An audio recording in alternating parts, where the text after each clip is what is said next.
Since the earliest timescale of human evolution, men have been designed to be more aggressive than women.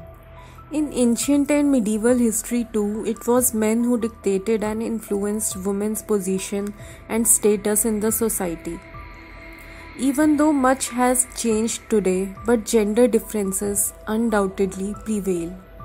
The fundamental nature is just the same. It is not a bad thing though, unless men start to confuse this aggression with power. The purpose of men's trait of belligerence is protection and embrace, but when they mistake this emotion with power and dominance, that's when humanity begins to become ravished with things like power games, emotional disturbance, and psychological warfare. The Girl on the Train by Paula Hawkins is a psychological thriller that is a paradigm of this, and throws light on how these gender differences can take the form of conflicts and suffering in interpersonal relationships. The book is written in first-person narrative following the inner monologues of three women, Rachel, Anna, and Megan. The protagonist, Rachel, is depicted to be a depressed alcoholic and a divorced woman who is prone to memory blackouts and drunk dialing. Her character is self-pitying, needy, overweight, apologetic, and always feeling sorry for herself. But despite everything, she has an active imagination. She is always daydreaming and building fantasies. Often, she wakes up with feeling fright of nightmares and has flashbacks, something akin to post-traumatic stress disorder. Rachel takes a commuter train every day to London to hide the fact of her joblessness from her landlord Kathy. Each day, while sitting on the window seat of the train, she notices the houses and gardens spread on the other side, mostly a place called Whitney Street. Most of the time, she tries to avoid the house number 23, where her ex-husband happily lives with his new wife Anna and their baby daughter. So, she directs her attention on another house nearby, house number 15. Every day from the train's window, she spots a couple sitting on the porch of this house, drinking coffee together. Over days, she starts spinning imaginary versions of this couple, thinking how happy they seem to be.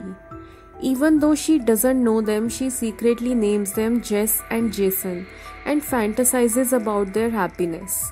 What if she could be as happy as them? But she is not.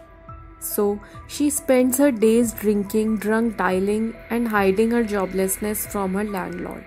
She fakes going to her job every day and becomes almost obsessed by the couple she calls Jess and Jason. But one day everything changes. Her obsession for getting involved in their life manifests into reality, and soon she becomes a part of a police case involving the missing woman Jess, whose real name was Megan.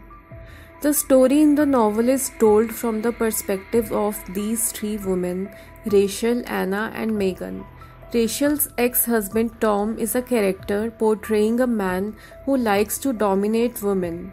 He plays with the lives of these three women, influencing their versions of reality through gaslighting, fear, and lies. "I am a good liar," he often says. But when Rachel discovers what hides behind his beguiling charisma, she grapples with her own vulnerability and fights, probably for the first time in her life. She fights for all the three women who had been the object of Tom's deception, gaslighting, and betrayal. Yet, police dismisses her as a psychologically unstable witness and a rubbernecker. So, she takes the matter in her own hands. The book reminded me of Gillian Flynn's Gone Girl, another story that describes the sneering jumble of agony and anguish that these gender differences can spew in these close interpersonal relationships. The character of Rachel is especially interesting for the fact that it is tough, quite very tough, to write from the perspective of a woman like her, who is a flawed and dejected sack nobody likes to be around. Her character remembers the memories in flashbacks that hit her like thunderbolts out of the blue. Apart from Rachel, all the other characters are also brilliantly crafted, something that highlights how their personalities are so different from each other, yet all but the same. Their voices, tones, and dialogue scrupulously follow their personality sketches. On the whole, the novel is not merely an entertaining read but also a frightening revelation that love is not always sweet. Thank you.